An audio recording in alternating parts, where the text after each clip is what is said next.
Federacija BiH već godinama nema program zaštite i spašavanja od prirodnih nesreća. Brojna mjesta zahvaćena požarima prepuštena su samo sebi ili pomoći susjednih zemalja. Tako u požare u Širokom Brijegu i Tomislavgradu su gasili Kanaderi iz Hrvatske, dok je Srbija pružala pomoć požarištima u RS-u. Zastupnik u federalnom parlamentu Irfan Čengić ističe da je upozoravao da Federacija Bosne i Hercegovine već godinama nema program zaštite i spašavanja od prirodnih i drugih nesreća, koji je zakonska obaveza, a da se važnost toga najbolje vidi danas kada bukte požar. Čengić ističe da Federalna uprava civilne zaštite radi nezakonito bez programa. U aferi respiratori smo vidjeli kako to izgleda, a nažalost isto to vidimo svake godine kada su požari, dodao je.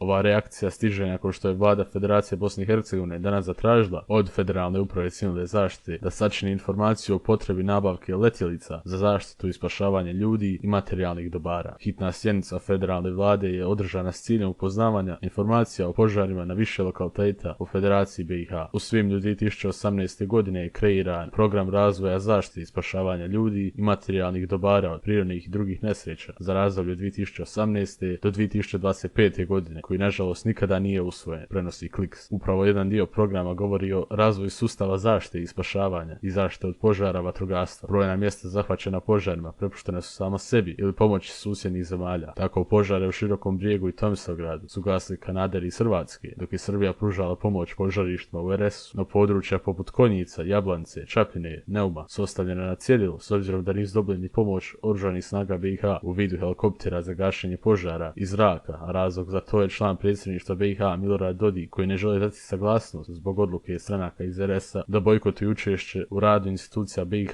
zbog Inckovog zakona. Kako su kazali iz ovih lokalnih zajednica, jedina prava pomoć bi bila ona iz zraka, s obzirom da su požari na nepristupačnim terenima, odakle se širi požarna linija. Pomoć je zatražena od međunarodnih partnera, ali ni oni još uvijek nisu uskočili na teren.